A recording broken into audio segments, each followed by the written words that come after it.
Hi എല്ലാവർക്കും എൻ്റെ പുതിയൊരു വീഡിയോയിലേക്ക് സ്വാഗതം. ഇന്ന് ഞാൻ ഉണ്ടാക്കാൻ പോകുന്നത് ക്യാരറ്റ് റൈസ് ആണ്. അപ്പോൾ അതിന് വേണ്ടിയിട്ട് ഒരു ക്യാരറ്റ് ഞാൻ അരിഞ്ഞെടുത്തിട്ടുണ്ട്. പിന്നെ ഞാൻ ഒരു വലിയ സവാള കനം കുറച്ച് അരിഞ്ഞെടുത്തിട്ടുണ്ട്.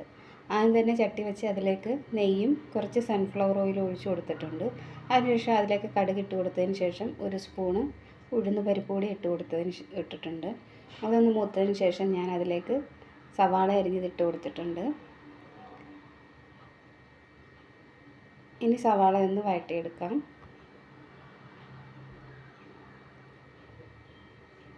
സവാള ഒരുപാട് ഗോൾഡൻ കളറൊന്നും ആവണ്ട, ചെറുതായിട്ടൊന്ന് വഴണ്ട് വന്നാൽ മാത്രം മതി.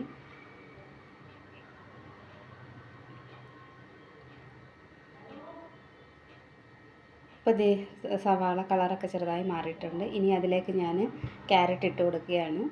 ഇനി ക്യാരറ്റ് ഇട്ട് കൊടുത്തതിന് ശേഷം നന്നായിട്ടൊന്ന് ഇളക്കി കൊടുക്കാം.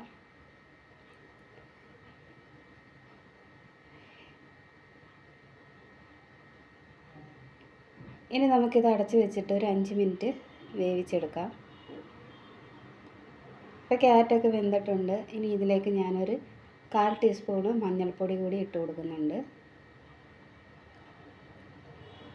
മഞ്ഞൾപ്പൊടിയും കൂടി ഇട്ടതിന് ശേഷം നന്നായിട്ട് ഒന്ന് ഇളക്കി യോജിപ്പിച്ചെടുക്കാം. ഇതിലേക്ക് നിങ്ങൾക്ക് വേണമെങ്കിൽ പച്ചമുളക് ചേർക്കാവുന്നതാണ്, മല്ലിയില ചേർക്കാവുന്നതാണ്. പിന്നെ കപ്പലണ്ടി, അണ്ടിപ്പരിപ്പ് അങ്ങനെയുള്ള സാധനങ്ങളൊക്കെ ചേർക്കാം.